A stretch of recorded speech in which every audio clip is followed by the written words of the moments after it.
नमस्कार, मैं आप सभी का स्वागत करती हूँ। मैं योग शिक्षिका रेखा और मेरे साथ हैं योग शिक्षक अतुल जी।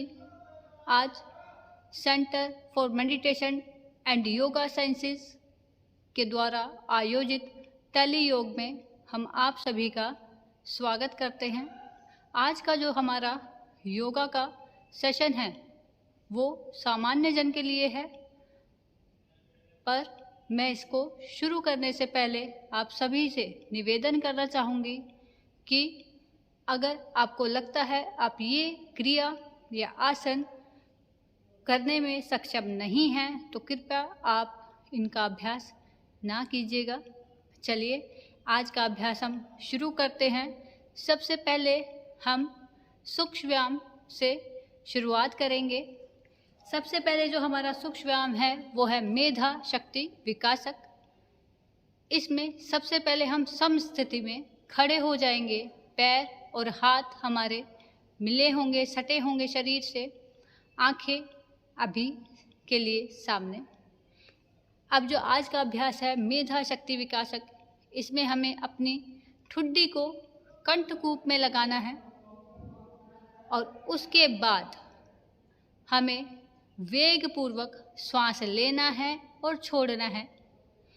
हमारा जो ध्यान होगा वो मेधा चक्र पर, इसका मतलब है गर्दन के गठीले वाले भाग पर होगा। 10 से 15 बार ये क्रिया जब आप कर लेंगे, ये सूक्ष्म व्यायाम जब आप कर लेंगे तो फिर से सामान्य स्थिति में आ जाएंगे और आराम अपने आप को देंगे।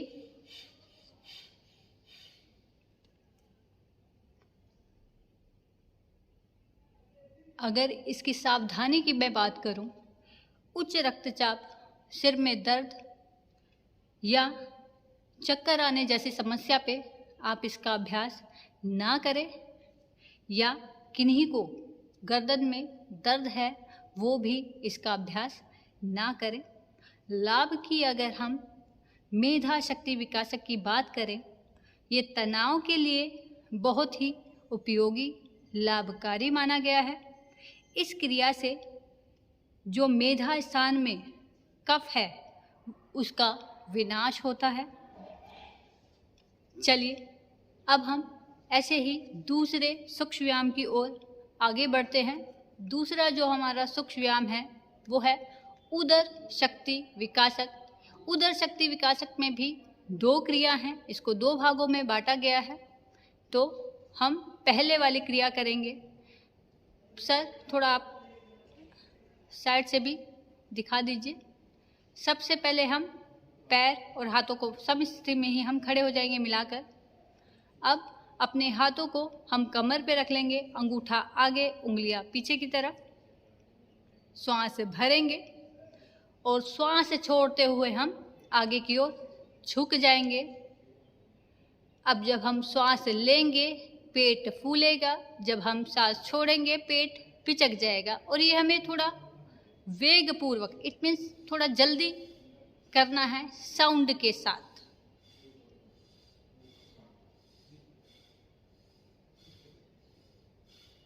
कम से कम 10 बार इस क्रिया को कर जाइए। 10 बार होने के बाद आप फिर से अपनी पहले वाली स्थिति में आ जाएंगे और आराम कर लेंगे थोड़ा। अगर मैं दूसरी क्रिया की बात हम करें, इसी में उदर शक्ति विकासक की दूसरी क्रिया, हमें फिर से पैरों को मिला लेना है, हाथों को वैसे ही कमर पे रख लेना है, अंगूठा आगे उंगलियां पीछे। अब श्वास भरेंगे और श्वास छोड़ते हुए हम आगे की तरफ झुक जाएंगे और पेट को हम चलाएंगे बिना श्वास भरे। 8 से 10 बार इसको करने के बाद हम फिर से सम स्थिति में वापस आ जाएंगे और हाथ नीचे रखते हुए, पैरों में अंतर रखते हुए हम फिर से आरामदायक स्थिति में खड़े हो जाएंगे। आराम करेंगे थोड़ा। अगर मैं इसके लाभ की बात करूं, पेट से संबंधित रोगों में ये अति लाभकारी है और मोटापा कम करने में ये मदद करता है। अगर हम इसकी सावधानी की बात करें, किसी भी प्रकार की पेट में सर्जरी हुई है या कोई हृदय रोगी है, किसी का उच्च रक्तचाप है या फिर गर्भवती महिलाएं, इसका अभ्यास कतई ना करें। अब इसके बाद कटी शक्ति विकासक जो सूक्ष्म व्यायाम की अगली क्रिया है वो हम करवाने जा रहे हैं। पहले खड़े हो जाएंगे अवेयर होके। अब थोड़ा अगर डायगोनल होना चाहे सर तो हो सकते हैं ताकि नज़र आ जाए। कटी शक्ति के लिए पैरों में डिस्टेंस, अंतर रखिएगा। दोनों हाथ फिर से कमर पे। अब श्वास भरते हुए हमें पीछे की ओर झुक जाना है और जब हम पीछे जा रहे हैं एल्बो भी इन साइड पे प्रेस करेंगे हम अंदर की ओर। अब श्वास छोड़ते हुए हम आगे की तरफ झुक जाएंगे। एक बार फिर से हम इसको कर जाएंगे। श्वास भरते हुए हम पीछे जाएंगे, श्वास छोड़ते हुए हम आगे आएंगे। याद रखिएगा जब आप ये क्रिया कर रहे हैं तो आपको अपने जो पैर है वो बिल्कुल ही सीधे रखने हैं। आ जाएंगे वापस। मैं फिर से रिपीट करना चाहूँगी, जितना आप सक्षम हैं उतना ही आप कीजिएगा। फिर से आरामदायक स्थिति में रिलैक्स करेंगे। अगर सावधानी की बात की जाए, जिनको भी सर्वाइकल की प्रॉब्लम है या गर्दन से रिलेटेड कोई भी प्रॉब्लम है, वो आगे झुकने वाली क्रिया ना करें। अगर किसी को ज़्यादा बैक पेन है वो इसे ना करें। अगर लाभ की बात करें, ये मेरुदंड को लचीला बनाता है और पैरों व हाथों की मांसपेशियों को और कटी की मांसपेशियों को ये मजबूती प्रदान करता है। और साइड फैट, इट मीन्स अगर आपकी कमर पे वसा है तो ये उसे हटाने में काफ़ी मददगार है। चलिए अब हम आगे की ओर बढ़ते हैं। अब जो अगला हमारा अभ्यास है वो है स्थूल व्यायाम। स्थूल व्यायाम की अगर मैं बात करूं, आज हम इंजन दौड़ करवाने जा रहे हैं। इंजन दौड़ में हमें ऑन द स्पॉट जहाँ पे आप खड़े हैं वहीं पे हमें जंप के साथ थोड़ा रन करना है।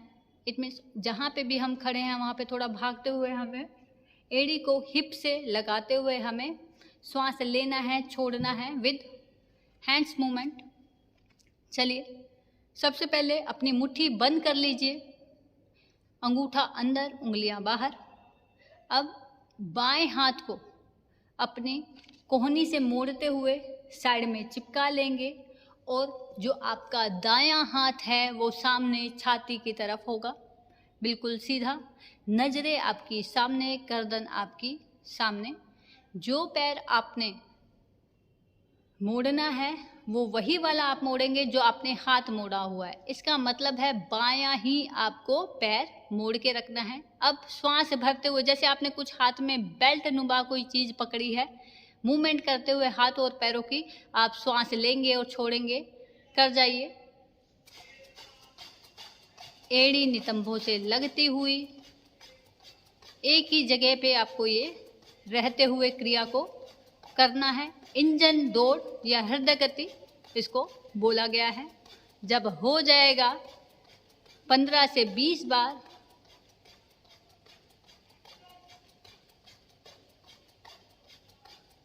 फिर आ जाएंगे वापस और फिर से पैरों में अंतर करते हुए शरीर को बिल्कुल ढीला छोड़ देंगे। बिल्कुल आरामदायक स्थिति में हम खड़े हो जाएंगे। अगर इसमें हृदय गति में अगर मैं सावधानियों की बात करूं, जिनको भी हृदय रोग, उच्च रक्तचाप या किसी को पैरों में कोई सर्जरी हुई है, वो इसका अभ्यास कतई ना करें। अगर लाभ की बात हम करें इसकी, ये फेफड़ों को मजबूती प्रदान करता है, जंघाओं और पिंडलियों को भी ये मजबूत बनाता है, शरीर में स्फूर्ति और ऊर्जा ये प्रदान करता है और शक्ति का संचार ये जो है स्थूल व्यायाम शरीर में करता है। मोटापा कम करने में ये अति उपयोगी है और लाभकारी भी है। तो चलिएगा हम अब आसन की तरफ आपको लेके चलते हैं। आप सभी खड़े रहेंगे किसी भी समस्थिति में, पैरों और हाथों को मिला लीजिए। चलिए अब हम आपको आसनों की तरफ लेके चलते हैं, जिसमें हम सबसे पहले आपको खड़े होकर करने वाले कुछ आसन करवाने जा रहे हैं। तो जो सबसे पहला आसन मैं आपको करवाने जा रही हूँ वो है वृक्षासन। वृक्ष का मतलब पेड़, आप सभी जानते हैं। तो आइएगा करते हैं वृक्षासन। सबसे पहले पैरों में 2 इंच की दूरी बना लें। अब धीरे से बाएं पैर को उठाते हुए दाएं पैर की जंघा पे बाएं पैर का पंजा रख दें। याद रहे फोकस जो है आपका, कंसंट्रेशन आपका बिल्कुल सामने होना चाहिए। धीरे से श्वास भरते हुए दोनों हाथों को साइड से उठा लीजिए और हाथों की जो मुद्रा होगी वो प्रणाम की मुद्रा हो जाएगी। अपनी सुविधा अनुसार इसी आसन में कुछ समय रुकने के बाद धीरे से हाथों को वापस ले आएंगे और धीरे से पैर भी नीचे रख लेंगे और थोड़ा रिलैक्स करेंगे। फिर से ये आसन दूसरी साइड से भी हम दोहरा जाएंगे।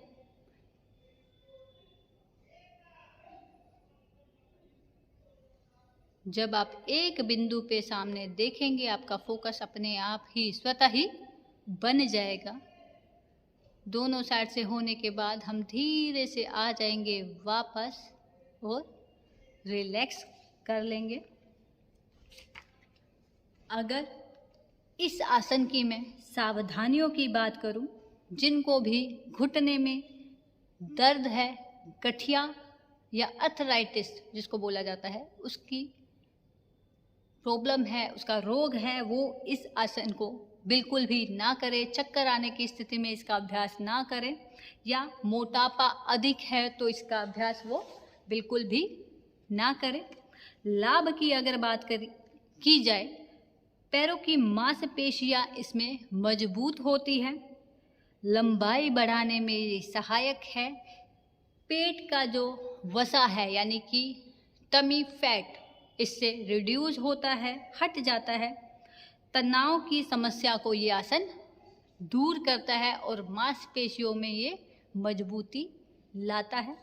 चलिएगा अब हम दूसरा जो खड़े होकर किया जाने वाला आसन है वो हम करते हैं।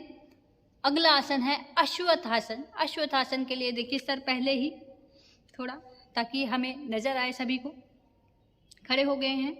चलिए अब अश्वत्थ आसन में सबसे पहले हम दायां हाथ कान से सटाते हुए उठा लेंगे और बायां हाथ शोल्डर के बगल में याद रहे, जो हाथ ऊपर उठा है उसकी हथेली सामने, दूसरे वाले की हथेली नीचे। अब जो हाथ साइड में है वो पैर हम पीछे से उठा लेंगे। याद रहे, पंजा बिल्कुल खिंचा होगा। अपनी सुविधानुसार होने के बाद आ जाएंगे वापस अश्वत्थ आसन और महसूस करते जाएंगे हमें ये आसन करने में कहाँ कहाँ प्रभाव पड़ा है। फिर से एक बार दूसरी साइड से भी, दूसरी तरफ से भी हम इस आसन को दोहरा जाएंगे। बहुत ही अच्छा आसन है अश्वत्थ आसन। हो जाने के बाद आ जाएंगे वापस और आरामदायक स्थिति में आकर खड़े हो जाएंगे। सावधानियों की अगर बात की जाए, जिनके भी घुटने में दर्द है वो इस आसन का अभ्यास ना करें। अगर कोई सर्जरी हुई है पैरों में, वो भी इस आसन का अभ्यास बिल्कुल भी ना करें। लाभ की अगर बात की जाए, फेफड़ों से संबंधित समस्याओं में अगर लंग्स की प्रॉब्लम किसी को है तो इस आसन को काफ़ी इफ़ेक्टिव माना गया है, लाभकारी माना गया है। कमर में अगर दर्द है तो कमर के लिए भी इसको उपयोगी माना गया है। आइए आगे बढ़ते हैं। अब बैठ जाएंगे पैरों को फैला के दंडासन में।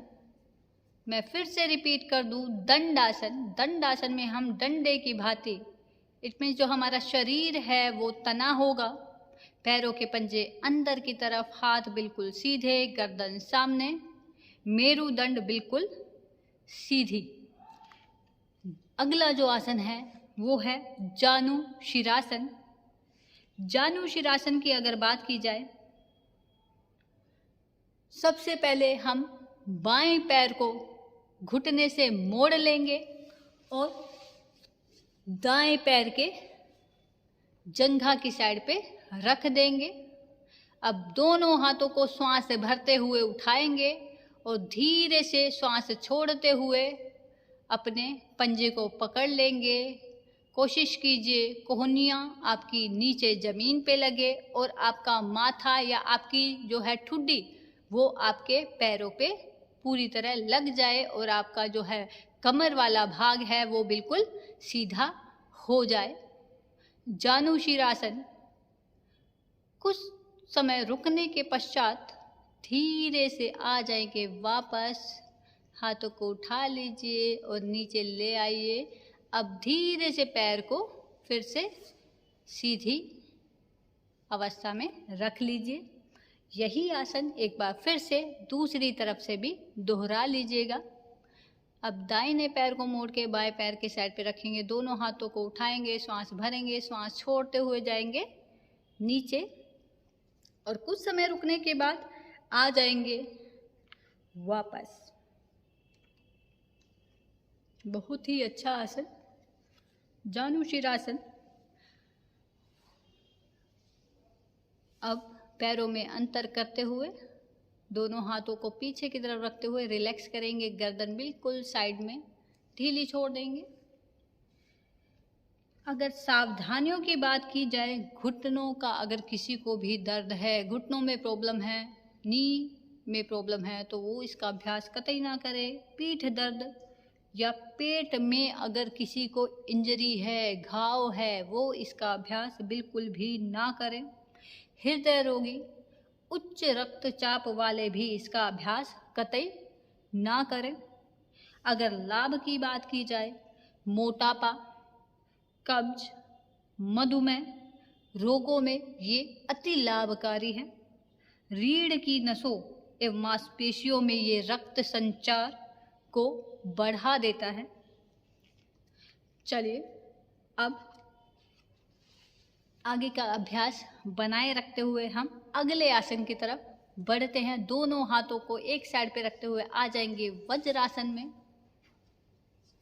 वज्रासन एक लौता ऐसा आसन है जिसको हम खाना खाने के बाद कर सकते हैं।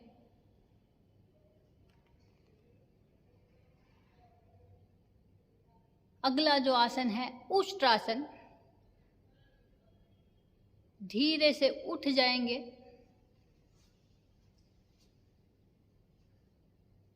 और श्वास भरेंगे। श्वास छोड़ते हुए दोनों हाथों को ले जाएंगे पीछे की तरफ और दोनों हथेलियों को दोनों पैर के पंजों पे रख लेंगे। अपनी रीढ़ की हड्डी जो है आपकी स्पाइन, उसको आगे की तरफ दबाना है, पुश करना है स्पाइन को। अपनी सुविधा अनुसार रुकने के पश्चात आ जाएंगे वापस।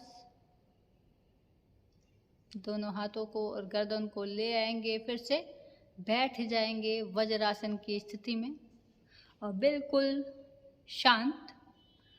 अगर सावधानी की बात की जाए, उष्ट्रासन की अगर मैं सावधानी की बात करूं, उच्च रक्तचाप, हृदय रोगी, हर्निया के मरीजों को ये आसन बिल्कुल भी नहीं करना है। लाभ की अगर बात की जाए, ये पीठ और गले के दर्द से आराम दिलाता है। जिनको भी नितंबों पे, हिप्स पे अगर फैट है, उसके लिए ये अति लाभकारी है। पाचन क्रिया संबंधित समस्याओं के लिए इस आसन को उपयोगी माना गया है। अगर किसी को भी दमा, अस्थमा की प्रॉब्लम है, उसके लिए ये आसन अति लाभकारी है। चलिए अब हम आगे की ओर बढ़ते हैं। अब हम लेटने वाले आसन का अभ्यास करवाने जा रहे हैं। तो सभी क्रोकोडाइल पोज, मकर आसन में लेट जाएंगे। बाएं हथेली के ऊपर दाएं हथेली, माथा हथेली के ऊपर, पैरों में अंतर और बिल्कुल आराम की स्थिति में हमें लेटे रहना है। मकर आसन रिलैक्सिंग पोज इसको माना गया है, बोला गया है। अगला जो अभ्यास है वो पेट के बल किए जाने वाले आसन का है। सबसे पहले जो आसन है वो है भुजंग आसन। काफ़ी उपयोगी आसन इसको माना गया है। आ जाएंगे, पैरों को मिला लेंगे, हाथ नीचे शरीर से सटाते हुए रख लेंगे। अब दोनों हाथों को ले आइए छाती के बगल में, हथेलियां जमीन से लगी होंगी, आपकी जो कोहनी है वो सटी होंगी, पंजे बिल्कुल मिले होंगे, पैर बिल्कुल मिले होंगे। धीरे से श्वास भरते हुए गर्दन, कंधे और नाभि तक का भाग हाथ सीधे रखते हुए उठा लेंगे और आंखें खुली होंगी। इसमें महसूस करें कहाँ कहाँ प्रभाव इसका आ रहा है।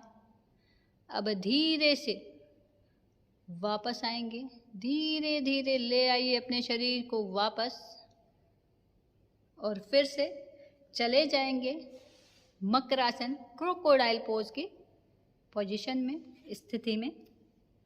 अगर सावधानियों की बात की जाए, किन्हें नहीं करना है, तो हर्निया रोगी, अल्सर या आंत की बीमारी जिस भी व्यक्ति को है वो इसका अभ्यास कतई ना करें।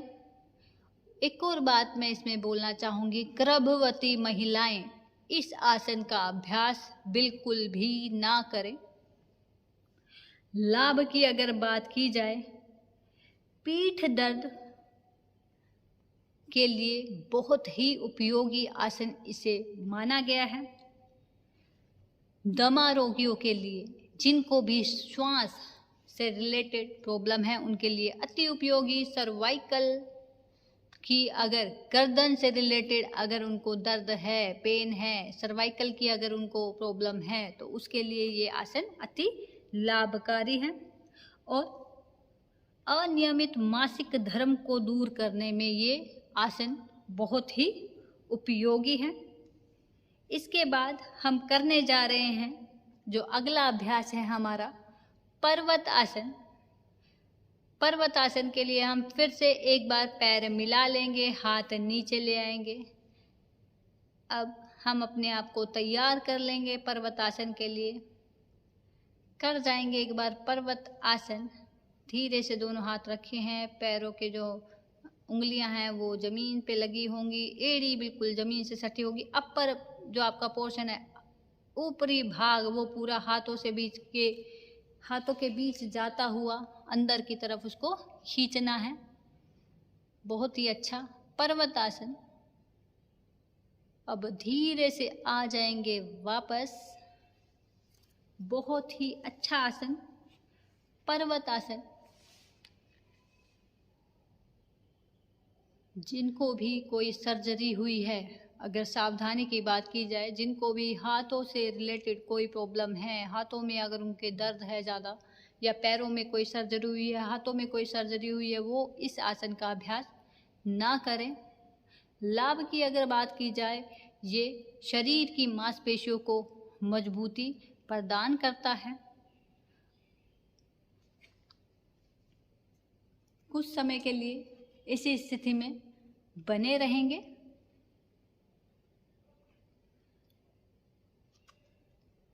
अब धीरे से बाईं साइड से करवट लेते हुए आ जाएंगे पीठ के बल।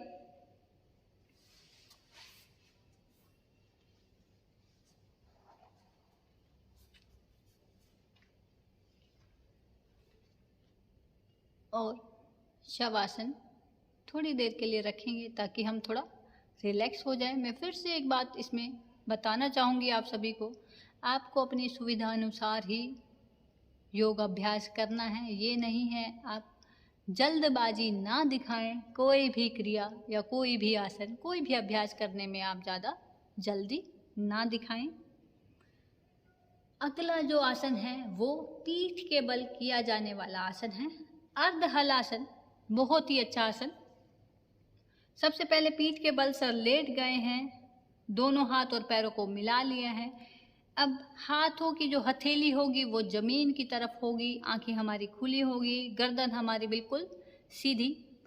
बस हमें अर्ध हलासन में धीरे से दोनों पैरों को उठाना है 90 के कोण पर, और हमारी जो दृष्टि होगी वो पैरों के पंजों को देखती हुई होगी। मैं फिर से नाम बताना चाहूँगी, अर्ध हलासन।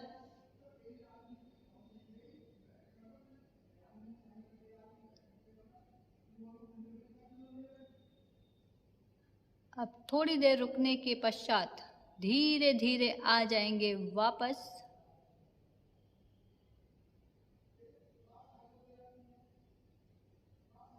और फिर से चले जाएंगे शवासन में। बहुत ही अच्छा। अगर सावधानियों की बात की जाए, पीठ के निचले हिस्से में अगर दर्द है तो वो व्यक्ति इस आसन का अभ्यास बिल्कुल भी ना करे। अगर हर्निया की प्रॉब्लम है, पेट में किसी भी प्रकार का घाव है, वो इसका अभ्यास बिल्कुल ना करें। अगर लाभ की बात की जाए तो अर्ध हलासन बदहजमी और कब्ज जैसे रोगों से राहत दिलाता है। डायबिटीज, इट मीन्स मधुमेह, बवासीर एंड गले से संबंधित समस्याओं, अगर किसी को भी डायबिटीज, पाइल्स और नेक से रिलेटेड, थ्रोट से रिलेटेड कोई भी प्रॉब्लम है, उसमें ये अति लाभकारी आसन माना गया है। और तनाव से ये आसन मुक्ति दिलाता है। थोड़े समय शवासन में बने रहेंगे। शवासन करना अति उपयोगी है किसी भी अभ्यास के बाद, क्योंकि शवासन से हम अपनी मांसपेशियों को बिल्कुल आराम पहुंचा देते हैं, जिससे हमारे अंदर फिर से ऊर्जा का संचार बढ़ जाता है।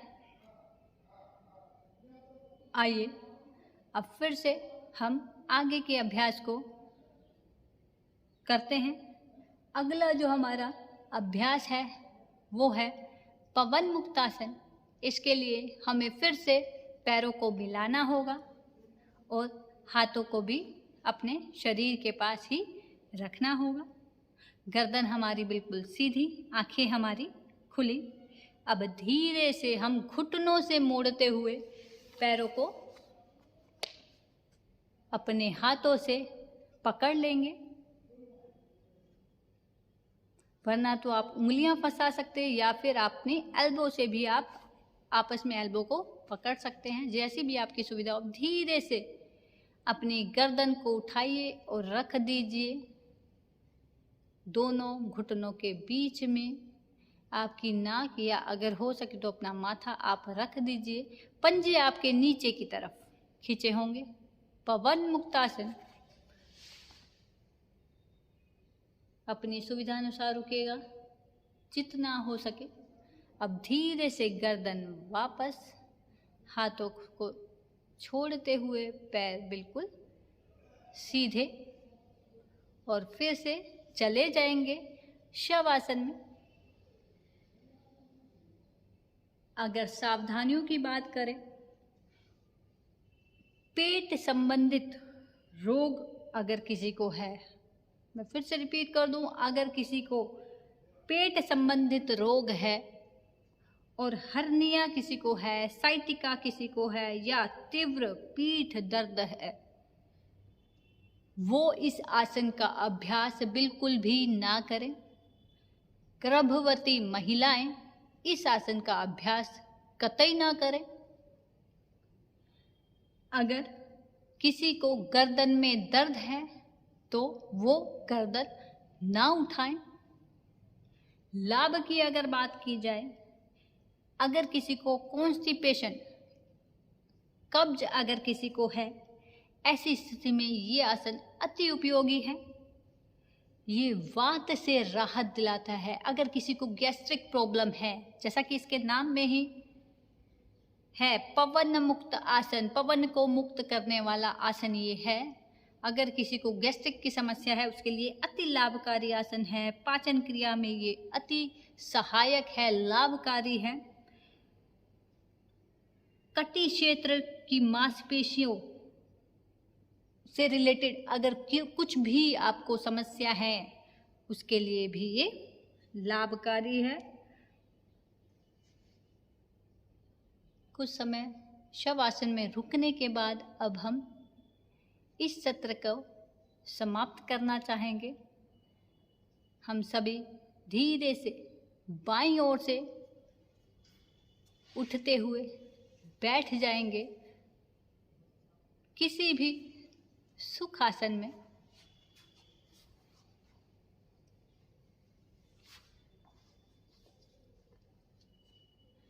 बिल्कुल शांत, अवेयर हो जाएं। माइंडफुलनेस इसमें होना बहुत ही जरूरी है। मानसिक, शारीरिक दोनों ही प्रकार से हम अवेयर हो जाएंगे, सजग हो जाएंगे। आंखें बिल्कुल बंद, कमर बिल्कुल सीधी, हाथ जो है ज्ञान मुद्रा में। एक बार हम ओम का उच्चारण करेंगे। एक बार भर लीजिए लंबा गहरा श्वास।